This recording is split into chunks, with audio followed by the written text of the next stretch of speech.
me, Keisha from New Beginning Healing Institute. It's Monday and it's Boca Monday and I'm Boca ready. Yay. Again, it's what? 12:35. You can always probably tell my lunchtime, right? Because this is when I do my videos anyway. Happy Monday to you. You probably saw my power tip today that says, I need God in my super ego. I really do. Now, I don't know what you will need for your super ego, but before you decide what you will do about that, let me explain to you what the super ego is, okay? So we all talk about the ego. Yes, we need the ego. The ego helps us to, execute, make decisions, plan, organize. We need that. But in order for the ego to have that kind of quality, the super ego is always trying to talk to us. So the quality of the super ego is really important, okay? So we don't have proper quality in there. And let me tell you, that super ego is part of what makes up our personality, all right? So when I say I need God in my super ego to override the lies, it's true.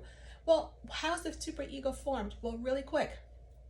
The super ego is that part of our personality, right? That tells us about moral and ethical imperatives, those things that we should and should not do.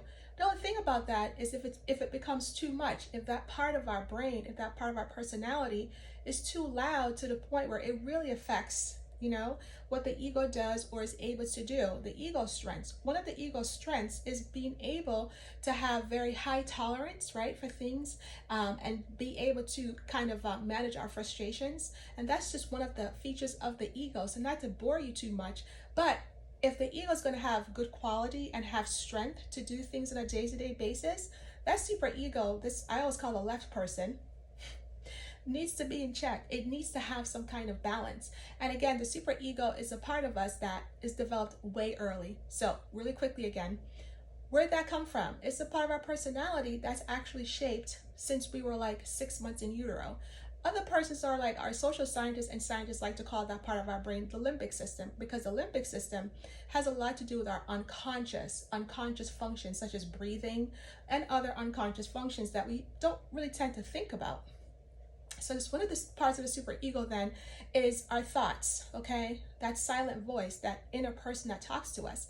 And that inner person that talks to us more times than not, we get those inner dialogues from the environments that we grew up in, the persons that have been primary caregivers, like teachers, like mom and dad, uncle so-and-so, auntie so-and-so. And these transactions that we take in consciously and then they become part of our unconscious, the super ego. So if I were to summarize the super ego, it has a lot of what we call moral and ethical imperatives, these things about what you should not do. Now, the thing about that, it can be healthy, but it becomes unhealthy when it becomes oppressive and it overrides basically the ego and those functions, or one of those primary functions I was talking about earlier, allow you to live a functional life, a happy life, a balanced life. The super ego can be really, really loud. So if you don't have proper moral imperatives in there, if you don't have proper cultural imperatives in there, the ones that really work for you, that it can be really too loud. And a lot of times, some of those imperatives it can be untruthful. They can be very misconstrued. They can be just outright inaccurate, essentially. So when you have these inaccuracies going on, it's going to affect your ability to function, the higher you, your prefrontal cortex, on a day-to-day basis. So this is your power tip for lunchtime. There's a lot taken on your lunch break, but you can think about it throughout the rest of the week. I hope you will. And so yeah, I need God in my super ego. So to close then, what will you need to override these inaccuracies, these inaccurate moral and ethical imperatives, or the things that you've learned growing up? You know what? It's our responsibilities now to make those corrections. There you go, guys. See you next time. Have a great afternoon. Bye.